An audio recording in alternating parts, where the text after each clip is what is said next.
Welcome to another special edition of Sticks-n-Stones. Got a great pairing lined up today. Kind of going along with what I said yesterday, where we're going to have kind of a series on Micallef. So today I am pairing Micallef's Blue Label Toro 6x52 on the ring gauge with E.H. Taylor Straight Rye. I think it's going to be a great show.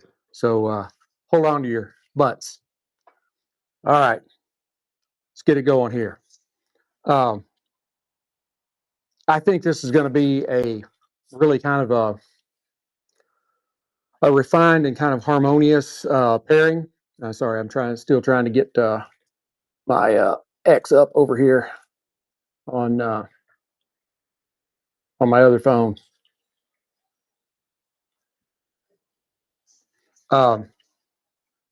That kind of bridges the bold American rye tradition. Rye was probably, I don't know for sure, but I think it's probably right, that rye was probably distilled in the U.S. before bourbon. George Washington, back around 1800, I can't remember if it was a couple of years before, a couple of years after, but right around 1800, was the largest producer of rye in the country. So, you know, if George was in on it, it had to have been good. Anyway, but it kind of bridges that bold American rye tradition with nuanced nuanced Nicaraguan craftsmanship. It's hard for me to multitask. So this combination is going to highlight rye's kind of spicy edge against this cigar's kind of creamy, earthy kind of body, and create I think, a really nice balanced experience, and will enhance each other's depths without one overriding or dominating the other. Again, hey, ideal for sitting on the patio, smoking a cigar, having a little sippy poo. I think that the rye's kind of fruit forward kind of sweetness and pepper will cut through the cigar's more like toasted oak and subtle spiciness, while the smoke will round out the spirit and herbal notes of the rye and give you something a little smoother and more layered. So that's what I'm hoping for. We're hoping for that. So let's go ahead and get on into it. Colonel E.H. Taylor Rye. Now, this is a bottled in bond. Yesterday's offering was bottled in bond. That was Evan Williams. And to be bottled in bond, this is a standout of the E.H. Taylor, one of the standouts of E.H. Taylor's line. I promise I'll get it all together here in a minute. Adhering to the strict 1897 standards of the Bottled in Bond Act. And that is produced at one distillery in one season, aged at least 4 years, and exactly 50% alcohol by volume or 100 proof. The mashbill, as with basically all Buffalo Trace's offerings, is undisclosed. However, this is believed to be their high-rye recipe, right? And that this is primarily rye with some malted barley, somewhere between 1 and 15%, and absolutely no corn at all. Emphasizing spice over sweetness. Rye is a spicier grain, corn is a sweeter grain, compared to the lower rye blends. Let's go ahead and get some glassed up here.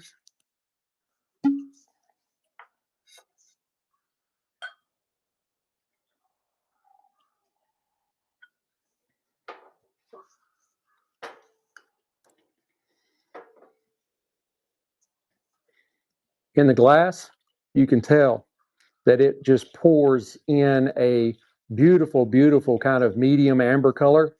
Always get the left and right wrong.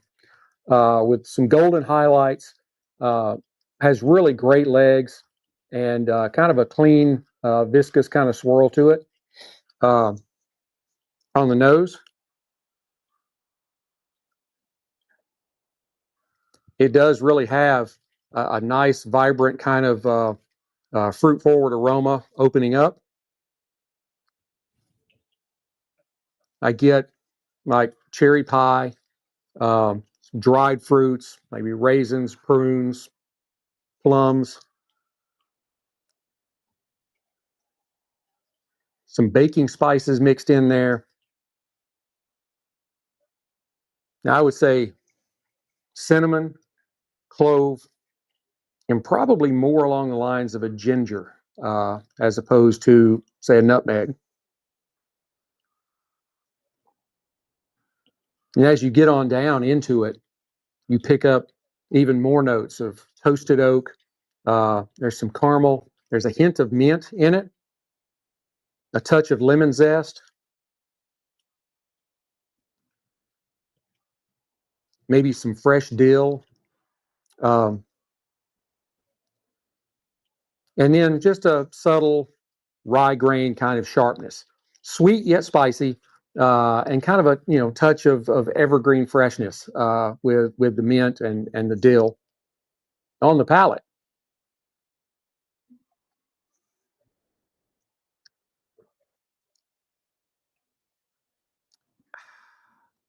Tell my wife all the time, rye is making a comeback, and it is. All right, now let me have one more.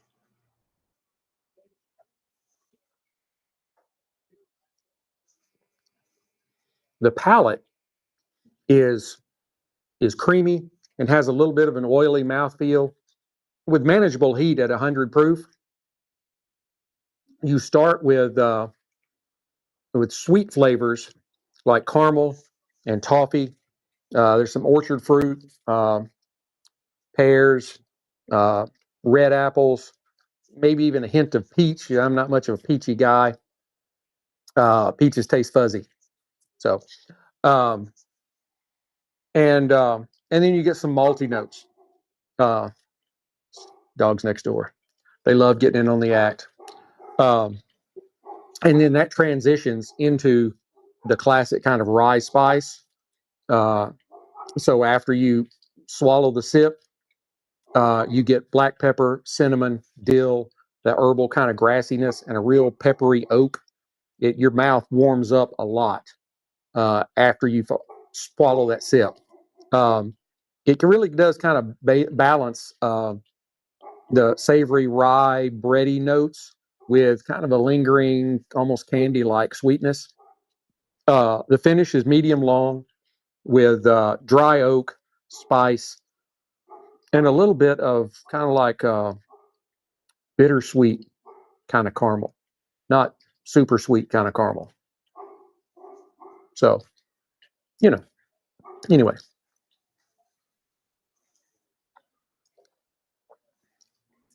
it's a really good spirit.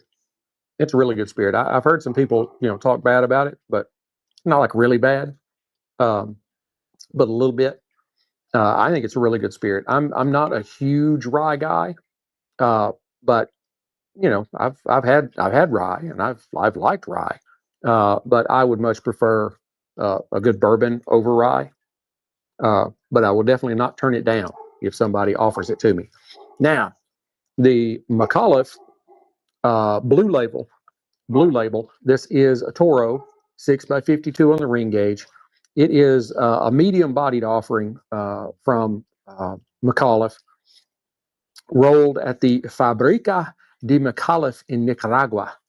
It delivers old world charm, but with a balanced complexity at an approachable price point. Um, I found the Blue Labels. I actually got this as a conglomeration of different offerings from Micallef, but I looked and you can find the Blue Label for $6 a stick. That's not bad at all. Not bad at all. Um, the filler on this cigar is a blend of Nicaraguan and Dominican Republic tobaccos. The binder is an Ecuadorian Habano, and the wrapper, it's one of my favorites, Mexican San Andres. Now, this is a Mexican San Andres Sumatra. Uh, it's a little bit lighter. Most San Andreses are fairly dark. I swear, it's hard to be professional. Uh, this is a Sumatra seed variant uh, that provides a little bit more, a slightly kind of toothy, medium brown appearance with minimal veining and the tight, smooth, yet visible seams. You can see the seam right there. And minimal veining. And this one between my fingers, that is probably the most pronounced vein on the entire stick. This is a beautiful, beautiful wrapper. And you know how I feel about San Andres wrappers from the San Andres, the Mexican Valley there. So, yeah, and otherwise, visually, it's got a triple cap. Uh, I do love the blue and gold band. It's simple but elegant. They're not like overdoing it. And I do pick up some hints of tooth in the wrapper. We'll see if those produce any nice little oil spots for us.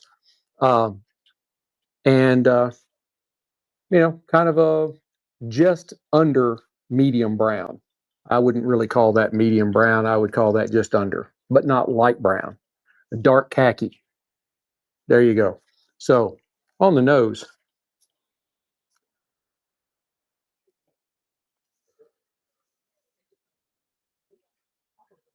sorry, I'm watching ESPN.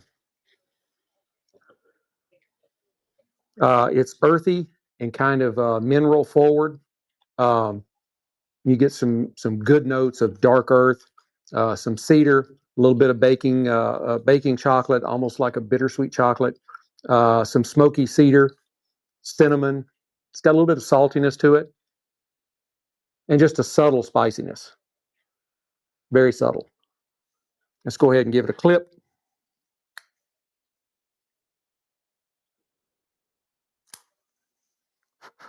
All right, cold draw.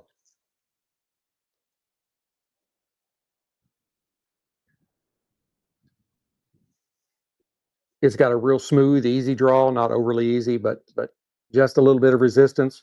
You get sweet tobacco, some faint hay notes, a little bit of like aged wood, old wood, a little bit of barnyard in there, and some light hints of mineral and cocoa. Uh, Minimal on the sweetness, uh,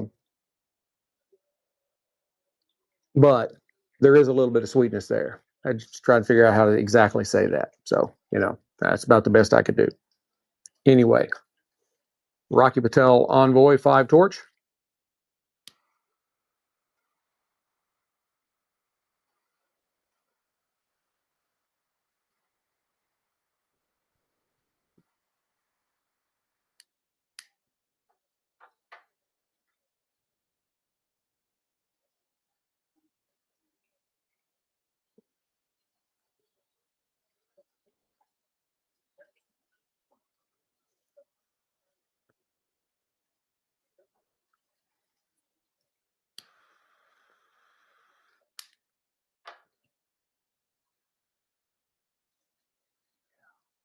Yeah. Hmm.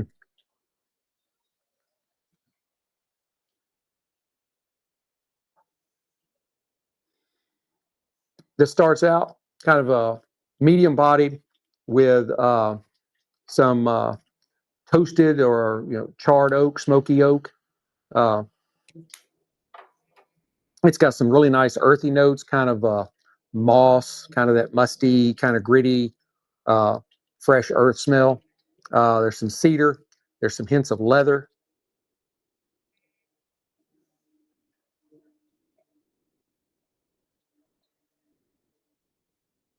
and a mild black pepper. Not a lot, just a little, enough to let you know it's there.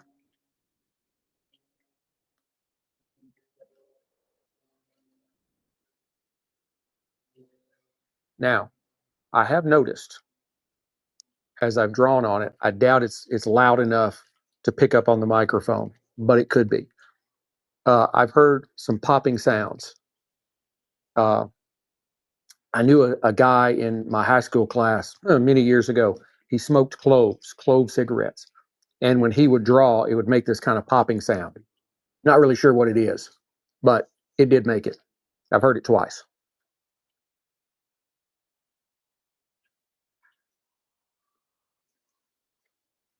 All right, let's try them together.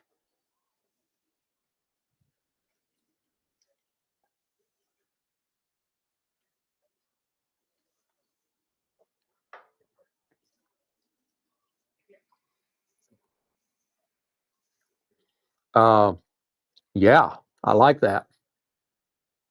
Um, um, the uh, the rye's, prominent black pepper and rye spice, um, and that kind of herbally dill. They really kind of amplify the pepper, the the small amount of pepper that is in the cigar.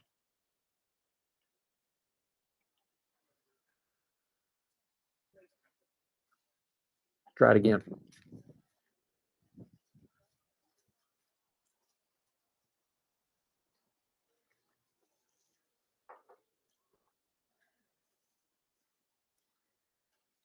Um, and also, uh, you have the kind of earthy leather and um,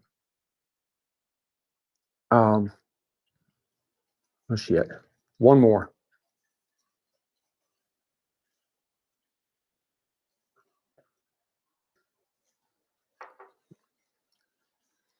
Yeah, and then you have the kind of earthy leather that creates a kind of an interplay with uh,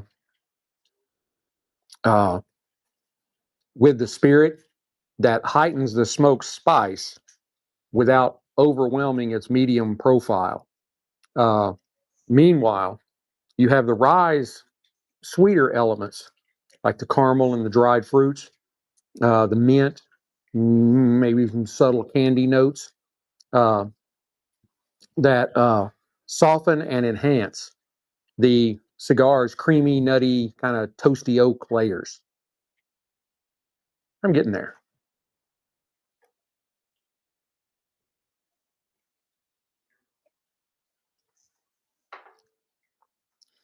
And that really adds a touch of depth um, and a touch of sweetness that kind of rounds out the earthiness and the mineral qualities. The 100 proof heat provides some structure to stand up to the cigar's flavors, while the smoke kind of tempers any like aggressive rye edges, bringing forward more like caramel and chocolate and fruit from the whiskey. Um,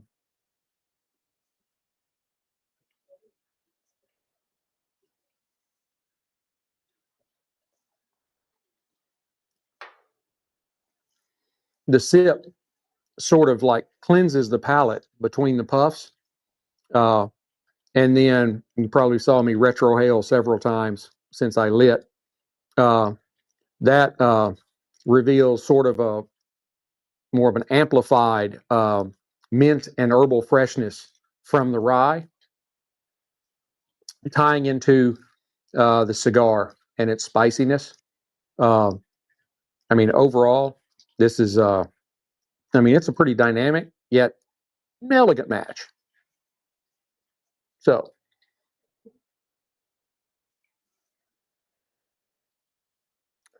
I don't know if you can see that right there. Yeah, the uh, the wrapper is split just a little bit. Could have been that sound I heard because as I said this was kind of a little bit of a toothy. It's got a little bit of tooth to it. Well, that's the oils that are in the leaf, and as the heat from the cherry gets to them, they start heating up.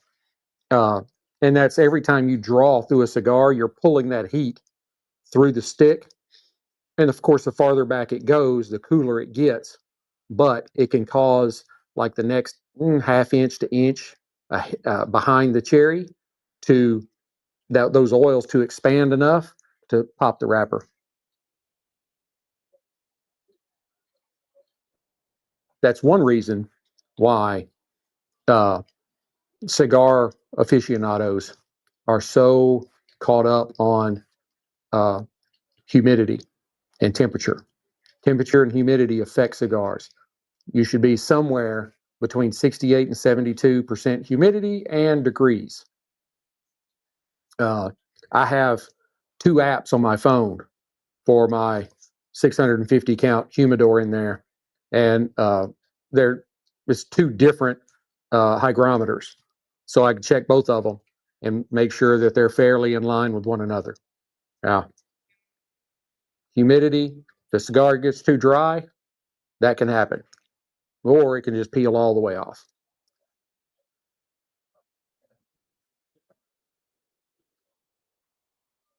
Overall, um, I think the uh, the rye is driving the spice and the fruit forwardness, um, and the cigar is adding the creaminess and kind of that earthy balance. So, I mean, this is a really good stick and a really good spirit.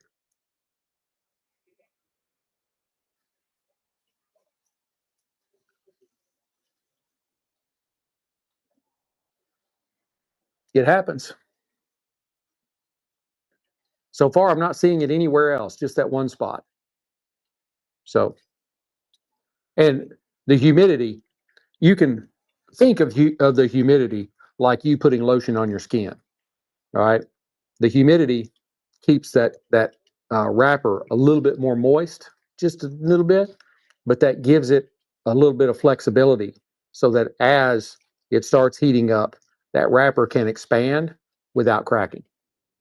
Now, I've only had these maybe a week. Probably should have let them sit a little longer in my humidor, but I was anxious.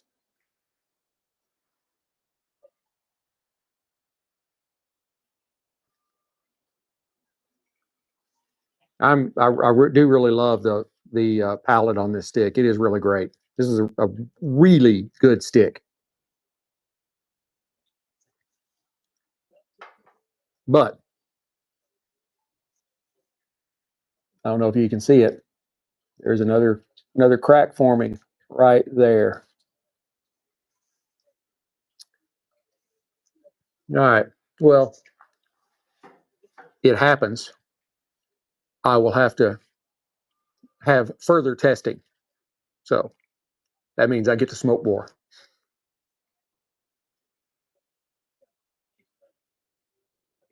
Oh, I'm loving seeing the Lakers down in the sixth spot in the Western Conference standings. I don't have anything against the Lakers. I hate LeBron James. I haven't liked him since he came into the league, and I still don't like him. And I am one of those people that is of the belief that if you have to say that you are the greatest of all time, then you're not. If you are, other people saying it for you. You'll you ask Michael Jordan that question, and he'll be like, "No, I can't say that. I didn't get to play against Bill Russell. I didn't get to play against Pistol Pete. I didn't get to play against Wilt Chamberlain. You can't say that I'm the greatest of all time." Well, yeah, we can say it, but we don't ever hear you saying it.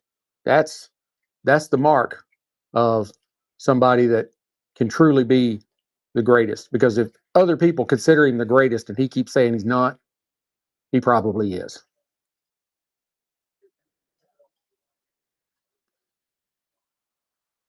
And I am hoping upon hope that jackass retires at the end of the year. And then that would probably be the end of Lil Bronny's career too. He'll end up in the G League.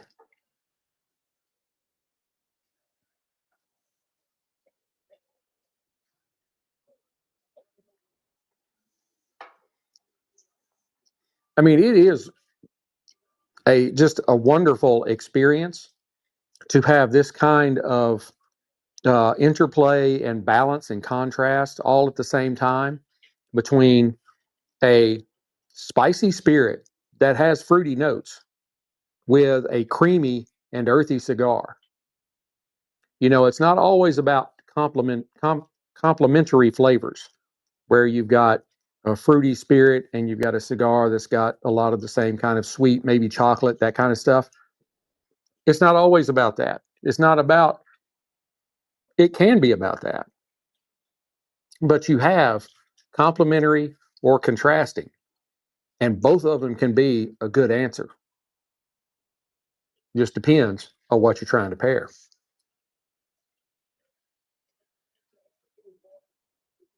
I will say, aside from the little cracking that we had with the wrapper out there near the end, that is just some beautiful, beautiful stacks of just straight kind of light grayish ash.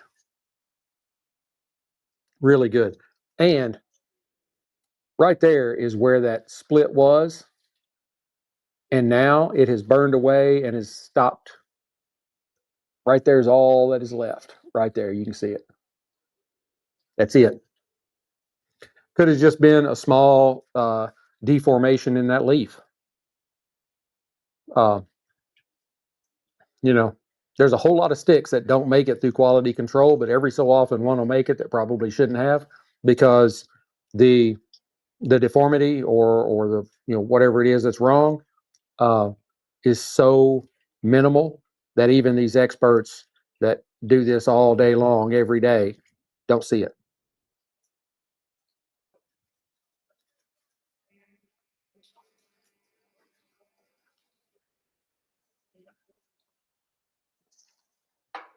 Jay Morant going to leave Memphis, and Memphis is going to be back to sucking again.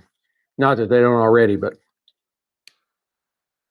here's my, you know, I lived in Memphis for 22 years roughly, and so I was there when the Grizzlies first showed up.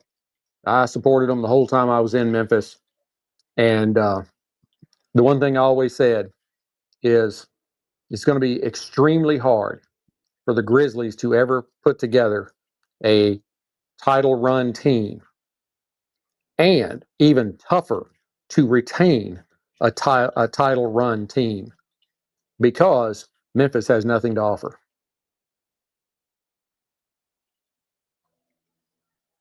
You know, if you're in New York, Chicago, Los Angeles, even Atlanta, Miami, they have stuff to offer.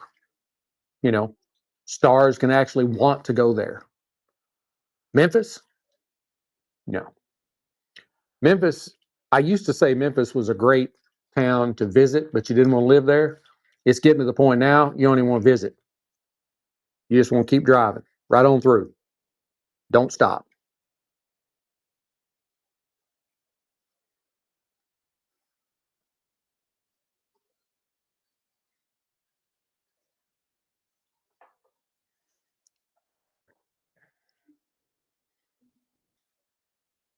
You know, as we're getting kind of farther into this, um, you're really you're really seeing how the the smoke and the spirit are pushing each other forward and ahead. One does not overtake the other. Uh, haven't really seen a lot of change. It's been very consistent, and it has remained uh, consistent in the flavor profile. Um, you know, I think that this is one of those pairings that you can really enjoy it from start to finish, and it doesn't really change that much from start to finish. You know, a lot of cigars, when you get about halfway through it, the flavors kind of change. Things will pull forward, things will come forward, things will pull back, things will come forward, that kind of thing.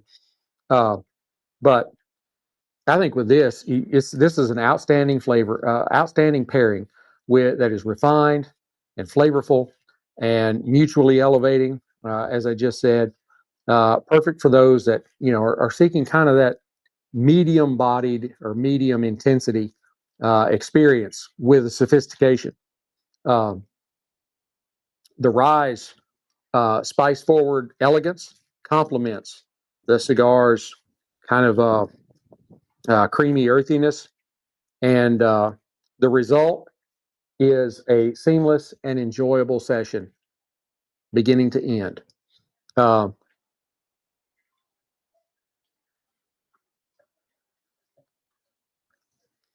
I would rate this pairing um, somewhere around 8.7 out of 10.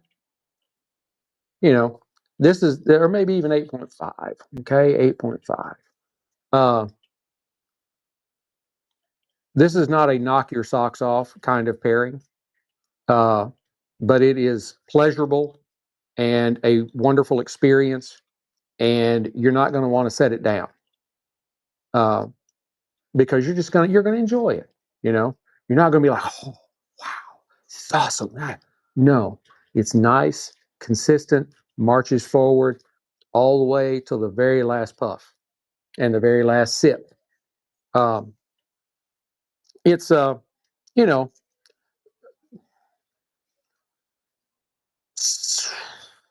I have a hard time saying uh, near perfect, but close to that.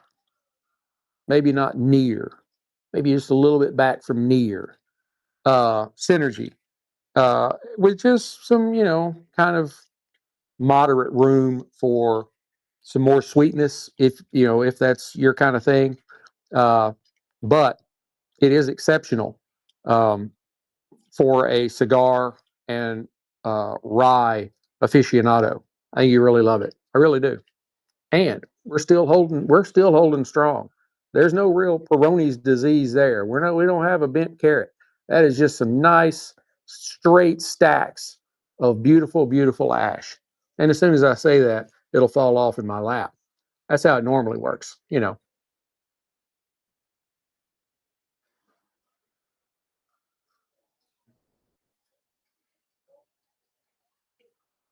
I hope you've enjoyed this pairing as much as I have enjoyed bringing it to you.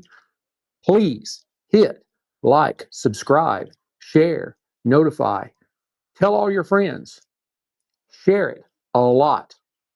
That's how I grow, and I love doing this.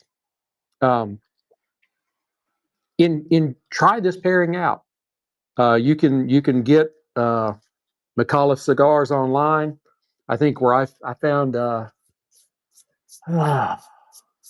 I think there were some at like Neptune Cigars, and then I found this particular blue label. You could buy it in like a 5 pack for like uh, 5 AZ is like $32 and $30, something like it's about $6 a stick for a 5 pack, and that was at like I don't know, Cigar Guys or something like that. I picked this one up at my local smoke shop that I go to all the time. Uh, but if you don't have it locally, you can always order it. So until we get to be together again, keep your sticks dry, stones cold. Have a great day.